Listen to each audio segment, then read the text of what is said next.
더불어민주당 이재명 대표와 그 측근들에 대한 의혹을 폭로하고 있는 유동규 전 본부장은 최근 침묵 행보를 이어가고 있습니다. 오늘 대장동 특혜 의혹으로 공판에 출석한 유동규 전 본부장의 모습입니다. 잠깐 보실까요? 2019년과 2020년에 정진상 실장에게 돈 준 적 있으십니까? 김용구 원장 측은 계속 진술하신 거 부인하시는데 어떻게 생각하시나요? 천화동인 1호 실소유주가 이재명 대표 맞습니까?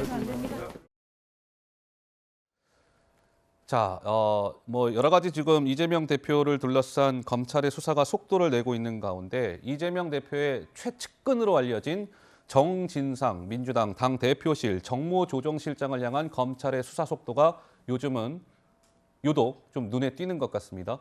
자, 정진상 최측과 정진상 실장이 구자원차장, 그러니까 1억 원대 뇌물 혐의를 받은 것, 그러니까 뇌물을 받았다. 그게 지금 검찰의 판단인 겁니까? 그렇습니다. 유동규 본부장의 진술에 따르면 2014년, 그러니까 당시만 하더라도 이재명 성남시장이 이제 재선을 도전할 때 아닙니까? 당시에 5천만 원을 이 정진상 실장에게 줬다라는 진술을 했고요.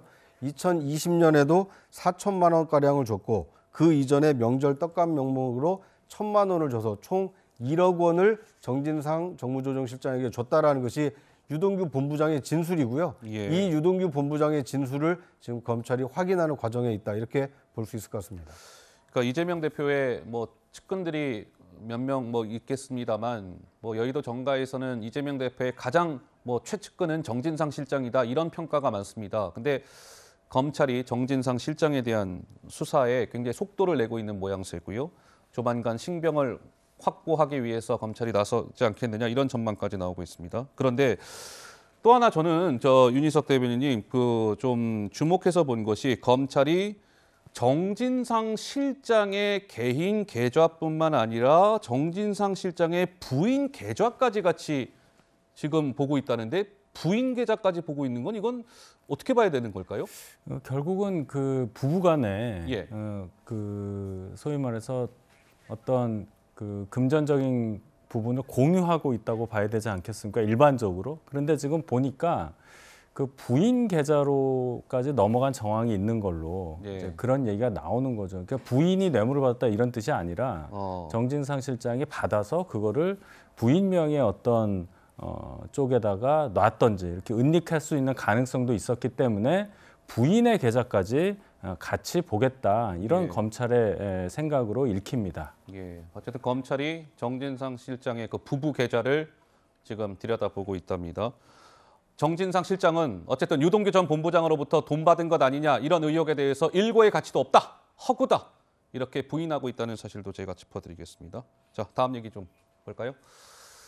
자, 정진상 실장 관련된 이야기로 계속 이어갑니다. 정진상 정무조정실장 측과 검찰의 신경전, 구자원 차장, 지금 이 그래픽 내용만 보면 정진상 실장 측이 거짓말하고 있거나 검찰이 거짓말하고 있거나 둘 중에 하나인 것 같은데, 우리는 이걸 어떻게 바라봐야 합니까? 글쎄요, 이게 제3자적 입장에서 보면 누가 거짓말하는지 판단하기 참 어려운 상황이 아닌가 싶습니다. 그러니까 지금까지 이제 흘러나온 얘기만 보면 이 외장 하드를 압수를 했고 그 비밀번호를 알려주지 않아서 그걸 지금 내용을 들여다보고 확인하지 못하고 있다. 이것이 지금 이제 검찰로부터 흘러나온 얘기인데, 그런데 이제 이 더불어민주당의 어떤 해명을 보면 외장 하드는 정진상 실장 것이 아니라 그 아들 것이다라고 지금 얘기를 하고 있습니다. 그러니까 이제 다른 사람 것을 가져가서 왜 확인하려고 하느냐, 이렇게 검찰의 수사의 어떤 좀 부당함, 이것을 알리려고 저렇게 해명을 하고 있는데요. 근데 저는 이제 한 가지 아쉬운 것이 여러 가지 의혹의 중심에 서 있는 정진상 실장의 경우에는 언론에 한 번도 제대로 나타나서 자신의 입장을 밝힌 적이 없습니다. 그러니까 유일하게 지금 자료도 저희 방송에서 매일 보여드리는 정진상 실장 저 사진 한 장밖에 자료가 없습니다. 그러니까 해외 출장 갔을 때 이제 공항에서 찍은 저 사진밖에 없는데요. 그러니까 그만큼 이제 베일에 쌓여 있는 인물입니다. 그런데 정진상 실장에게 많은 그 언론의 관심, 국민의 관심이 모아지고 있는 이유는 뭐냐면 이재명 성남시장, 이재명 경기도지사 이 10년 넘는 12년 가까운 시간 동안 정책실장을 역임을 한 겁니다. 그러니까 이재명 대표의 가장 가까이에서 브레인 역할 또는 뭔가 어떤 일이 되도록 하는데 그 실무를 조정하는 정책실장 역할을 했기 때문에 대장동 개발이라든지 아니면 성남FC라든지 다양한 사건의 정진상 실장이 뭔가 역할을 한 거 아니냐 이런 의구심을 지금 가지고 있는 국민이 많습니다. 검찰도 지금 그 부분을 수사를 통해서 확인을 하고 있고요. 이것에 대해서 당사자인 정진상 실장이 언론과 국민 앞에 나와서 어떤 것은 옳은 것이고 어떤 것은 그른 것인지 명명백백하게 밝힌다라면 오히려 의혹을 좀 줄일 수도 있을 텐데 오히려 저렇게 끝까지 본인은 함구하고 침묵하고 오히려 정진상 실장의 입장을 민주당 공보국에서 지금 발표를 하고 있습니다.